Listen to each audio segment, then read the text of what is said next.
गुरुर्ब्रह्मा गुरुर्विष्णू गुरुदेवो महेश्वरा गुरु साक्षात परब्रह्म तस्मै श्री गुरुवे नमः।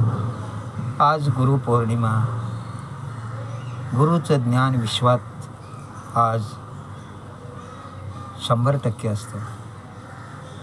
या विश्वामध्ये हे ज्ञान ग्रहण करण्याची शक्ती आम्हा सर्वांना येवो, कारण आज गुरुपौर्णिमा आहे आणि गुरुपौर्णिमे दिवशी ह्या प्रचंड विश्वामध्ये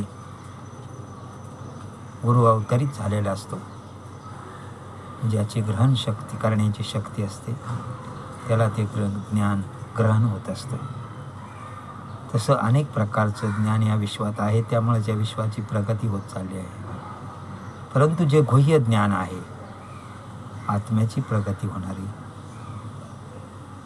मनाला शांती मिळणारी, विश्वाला शांती मिळणारं जे गुह्य ज्ञान आहे ते फक्त ठराविक लोकांनाच मिळतं। आणि त्या विश्वशांतीमध्ये, आत्मशांतीमध्ये, मनशांतीमध्ये त्या ज्ञानाचा उपयोग करता येतो। सोप्या भाषेत सांगायचं म्हणजे मी तुम्हाला सांगतो की तुम्हाला स्पर्श केला की सांगून तोंडानं स्पर्श झाला का नाही, हातानं स्पर्श केला की तुम्हाला समजतं की स्पर्श झाला आहे। तसं ह्या विश्वात एक ज्ञान आहे, ते ज्ञान आपल्याला कळतं।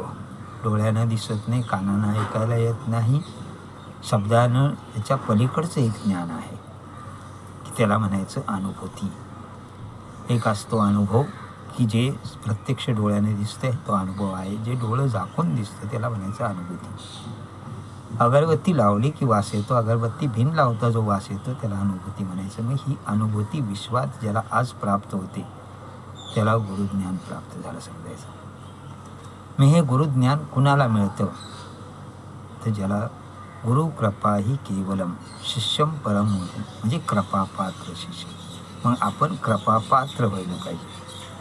कृपापात्र व्हायचं म्हणजे गुरु तोंडानं बोलून काहीच देत नाही किंवा कानात येऊन काही सांगत नाही, कारण गुरु हा विश्वात सतत स्वयंभू आहे। त्यालाच म्हणायचं गुरुर् ब्रह्मा गुरु विष्णू गुरुदेव महेश्वरा।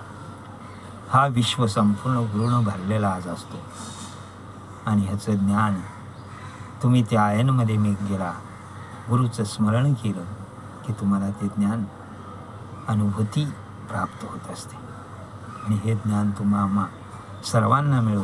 म्हणून आज गुरुपौर्णिमेच्या तुम्हा सर्वांना ज्ञान प्राप्त होऊन याच जन्मात तुम्हाला सिद्ध गुरु मिळो, तुमचं सार्थक हो, अशा माझ्या सर्वांना, माझ्या अनेक शिष्यांना, अनेक भक्तांना माझ्या आशीर्वादानं शुभेच्छा। ओम चैतन्य गगनगिरीनाथाय नमः।